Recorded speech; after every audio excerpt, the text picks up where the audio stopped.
అంతెందుకు మిత్రులారా, హైదరాబాద్ నగరంలో వరదలు వచ్చినాయి, లక్షలాది మంది నిరాశ్రయులైన. ఆనాడు ఢిల్లీ నుంచి నరేంద్ర మోడీ నుంచి ఒక్క పైసైనా సికింద్రాబాద్ ఎంపీ కిషన్ రెడ్డి తెచ్చిండా?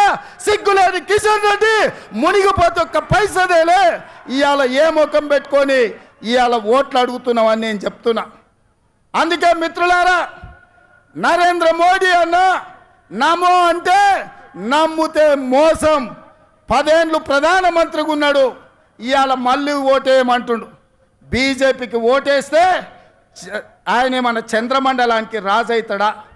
10 ఏళ్ళు ప్రధానమంత్రిగా ఉండి పాలమూరు రంగారెడ్డి ఎత్తిపోతల జాతీయ ప్రాజెక్ట్ ఇవ్వలే, ఐటీఐఆర్ కారిడార్ ఇవ్వలే, విశాఖ మనకు బయ్యారం ఉక్కు కర్మాగారం ఇవ్వలే, రైల్వే కోచ్ ఫ్యాక్టరీ ఇవ్వలే, గిరిజన యూనివర్సిటీ నిన్నగాక మన్నిచ్చిండు. 10 ఏళ్ళు అయింది.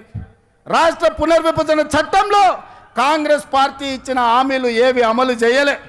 7 మండలాలను ఆంధ్రప్రదేశ్కు తాకట్టు పెట్టిండు.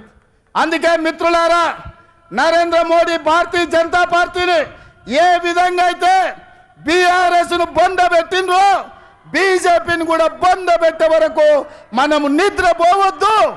ఇదే పట్టుదలతోని, ఇదే పోరాట స్ఫూర్తితోని బీజేపీని ఓడించాలి. ఇక నిన్నమన్నా ఆ మధ్యలన్నీ కుక్కలు మొరిగినాయి. నిన్నమన్న ఒక నక్క బయలుదేరింది, మొన్న సూర్యాపేటకు పోయింది, నిన్న కరీంనగర్ పోయింది. ఆయన అంటుండు నన్ను ఏం బిక్తారు మీరని. మొన్న మాట్లాడింది మీరు చూసి ఉంటారు, కేసీఆర్ గారు మాట్లాడింది, నా ఎంటిక కూడా బీకలేరని మాజీ ముఖ్యమంత్రిగా మాట్లాడిండు. ఇది మాజీ ముఖ్యమంత్రి మాట్లాడే భాషనేనా?